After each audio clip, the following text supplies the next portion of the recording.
guys! Good morning! Panibagong video ang ating pag-uusapan today. So, before guys, na nag-work ako, bale sa work experience ko to guys, is hindi ako masyadong nakikihalubilo sa mga Pilipina. Lalong-lalo na guys, pag may mga party sila, talagang hindi ako nakikisama. Kasi guys, alam ko yung mga ugali ng mga Pilipina. May mga Pilipinang mabait at may mga ugali ding mga Pilipinang terrorize. Lalong-lalo na inggit. So, kasi guys, nung bata-bata kasi ako, so sabihin ko sa inyo, nakukuha kasi sa itsura yan guys, no? Minsan kasi na parang nagigilty sila pag wala silang itsura. Kasi yung kabataan ko guys, no? Talagang, hindi naman ako masyadong maganda, pero may itsura naman ako kahit papaano, no? So, may mga Pilipinang parang, pag nakikita nilang close ako sa manager, parang na, ano na sila, nate-terrorize na sila. Yung para bang, si Cheryl close doon, ganyan napapataas na yun ng sahod, mga ganyan, ganun na guys. Kasi sa trabaho ko kasi guys, talagang 100% talaga binibigay ko lahat ng makakaya ko para lang lumaki ang sahod ko. Kasi guys, yung sahod ko talaga maliit, pero kung hindi mo ipo-prove sa manager mo na deserve mo yung malaking sahod, is hindi ka nila bibigyan. Pero guys, sa case ko kasi kahit binigay mo na yung buong buhay mo, talagang sagad-sagaran ka na sa pagtatrabaho sa kanila, parang kulang pa rin sa kanila yun. Hindi ka talaga nila tinataasan ng sahod kahit abutin ka pa nila ng 2 taon. Ang minimum lang guys na minsan tinataasan nila yung sahod ko, binibigyan lang nila ako ng 100 after 2 years guys, no? So yung 100 na yun guys, mga 1,000 lang sa Philippine money yun. So, tingin nyo kasi guys, malalaki ang mga sahod, no? Talagang kailangan mong kumayod guys, para lang mabigyan kanila ng malaking sahod, para ganun ang ginagawa ko talaga guys. Kasi kaya anong kabataan ko talaga guys, sobrang payat ko, wala akong laman talaga, para akong skeleton na lubog dito ko, yung ganyan, no? Lubog talaga siya. Wala akong fat sa kamay, talagang tagtadan talaga ng trabaho. Kasi guys, yung trabaho ko noon guys, nagbubuhat ako ng mabibigat, na baso, yung mga plato, sobrang bigat, lalong-lalo na sa restaurant guys, no? Yung mga plato nila doon, ang lalaki at ang bibigat pa. Tapos, mga tray-tray pa yan guys, mga tray-tray pa yan. Tapos, nagbubuhat din ako ng mabibigat na upuan, lalong-lalo na mayroon pa silang upuan sa may parang siya, parke ba yun sa labas, kasi sa loob ng restaurant may restaurant doon at may upuan din sa labas. So nagbubuhat din ako dyan ng mabigat na table, yung mga ano ba tawag doon, mga ganito upuan, nagbubuhat din talaga ako guys. So yung table guys, alam niyo ba ginagawa ko, nakaganito siya sa ko, na 2 kamay ko, binubuhat ko siya ng ganyan. Talagang tingin nila sa akin, sinasabi nila, lalaki ka ba? Sinasabi nila sa akin guys, no? Bakit kaya mong bumuhat ng ganyan? So, kasi guys, sa trabaho kasi guys, hindi ka pwede mag-inarte. Talagang, hindi talaga pwedeng mag-inarte sa trabaho mo. Lalong-lalo na sa restaurant ako nag-work before nun guys, at talagang pagod-pagodan ka talaga guys, no? May time talaga guys na wala pa kaming break. Yes, hindi kami nagbe-break para kumain. Talagang kailangan mo na talagang gumamit ng utak mo guys, kasi kung hindi ka gagamit is mamamatay ka sa gutom. So dahil wala kaming break time, nakikita ko kasi mga ibang customer, kasi yung mga ibang lahi guys, hindi nila tinitignan yung price ng food na ino-order nila. Nag-o-order lang sila ng sobrang dami, tapos hindi nila kinakain. Pagkatapos nun guys, pag may natitira sa mga kinakain nila, yung mga in-order nila na hindi nila ginagalaw, ako ang kumakain doon. Kasi guys, kung hindi mo gagawin yun, talagang mamamatay ka sa gutom.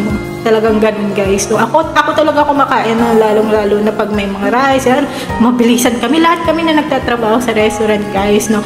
Kino-close namin yung, kasi private area yun guys, no? Nagpa-private kasi yung mga customer, may mga room sila na kumakain sila na hindi nakikita, mga ganun. So may kurtina doon. So pag pinapasok na namin yun, umalis na yung mga customer, nakikita na namin na wala ng customer at may mga food na hindi nagagalaw, is kinakain na namin yun. Kino-close namin kurtina, bilis-bilis namin kumakain. Ganun yung trabaho dito sa ibang bansa guys, no? Hindi ka pwede mag-inarte.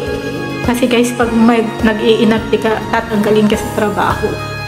nakadepende na lang kasi may mga 6 months probation kasi yun guys. So may mga ibang company na 6 months, 3 months na tinitignan nila na kung okay ka sa trabaho, mga ganyan-ganyan bago ka magtamad-tamara pagkatapos ng 6 months. Kasi guys, pag 6 months kasi nasa probation ka pa is pwede kang tanggalin ng company mo. Hindi ka pa nila nabibisaan nun. So sa lugar kasi namin guys na pinagtatrabahuan namin is kailangan mo ng visa ng company, ng mga company na ina-applyan mo kasi kung visa ka kasi mahirap, mahal, sobrang mahal, libo-libo ang ilalabas mo. Tapos, at saka guys, yung visa na binibigay sa inyo is 2 taon lang. Pagkatapos ng 2 taon guys is kailangan mo nang mag-renew. So, every 2 years talaga guys is nagre-renew talaga kami doon. At saka hindi basta-basta renew na, pupunta ka lang sa office, magre-renew ka na doon. Hindi guys, no. Nagpapa-medical ka pa. Yes guys, kailangan mong tignan kung fit ka pa rin bang magkaroon ng another visa working permit. Laging may medical yan guys. So, pag nagpapa-medical, pag kasi bago ka pa lang sa ibang bansa, talagang full body yung medical mo. Pero pag luma ka na, ang chine-check na lang sa'yo is blood test at saka x-ray. Yes guys, ayun na lang yung chine-check sa'yo. Katulad ko, pag nagpaparenew ako ng kontrata, is x-ray tsaka blood test na lang ang chine-check sa amin. Kasi every 2 years kasi guys, hindi mo naman alam kung fit ka pa rin talaga mag-work. Kung sakaling kung sakaling may mali sa blood test mo at saka sa x-ray mo, is hindi lalabas ang visa mo guys. Yes. So, ang choices ng company is hindi ka bisaan.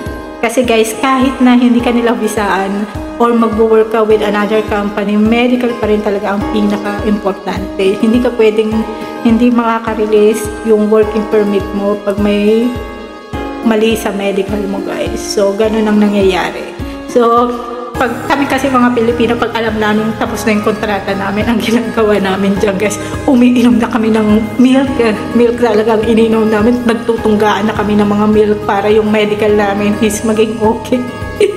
Ganon ang ginagawa namin guys, no? Kasi pag hindi okay yung medical mo, mawawalan ka ng trabaho, wala ka pang visa, tapos yung penalty mo every month, every day, sobrang laki pa. Yun ang ginagawa namin guys. So, may mga tao rin na nag-i-exit, yung mga magbabayad ka sa agency, tapos kailangan mo pumunta sa ibang country at kailangan mo bumalik again for another visa, mga ganon-ganon ang ginagawa namin.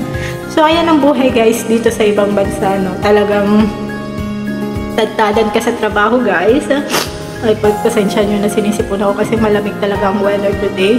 Tadtadan ka sa trabaho, hindi ka pwedeng mag-inarte katulad ng mga ibang tao na pag ayaw yung trabaho, aalis na. Hindi ganun guys, no? Kailangan mo talaga tumagal sa trabaho mo kahit mahirap.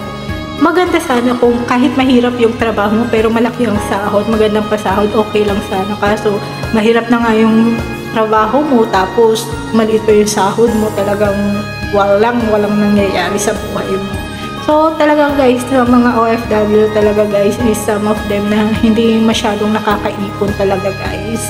Talagang hindi sila masyadong nakakaipon kasi sa tuwing nakukuha namin yung mga sahod namin is automatic na siyang pinapadala sa Pilipinas. Yung para bang alam mo na yung routine mo na pag nagsahod ka na is kailangan mo nang ibigay sa Pilipinas, mga ganun-ganun. At nakaka-drain talaga siya guys, no? Talaga nakaka-drain siya sa utak at saka sa buong katawan mo kasi ikaw yung trabaho ng trabaho pero parang walang nangyayari sa buhay mo. Yung parang lahat ng mga pangarap mo parang nawawala na sa'yo ba yung parang bang yung routine mo na lang everyday magpadala sa pera sa Pilipinas, everyday, every month na lang, ganun talaga guys, at nakakasawa na talaga siya. Sa totoo lang, kaya kayong may mga talagang sinusuportahan. Kung may mga anak naman talaga kayo, 100% kailangan nyo talaga suportahan. Pero kung wala naman kayong anak, kailangan nyo natang kausapin talaga yung mga family ninyo sa Pilipinas na hindi nyo na kayang tumulong. Kasi guys, maraming mga Pilipina ang hindi nila na-enjoy yung kabataan nila kasi sa mga responsibility na meron sila. Tignan nyo, may mga matatanda dyan na wala na, hindi na na-enjoy yung buhay nila. Wala, trabaho lang, bigay ng pera, trabaho lang, bigay ng pera, ganon. Pag uwi ng Pilipinas, mag-i-enjoy yung yung pera na sinahod mo sa ibang bansa is iwawaldas mo sa Pilipinas, babalik ka na naman sa ibang bansa at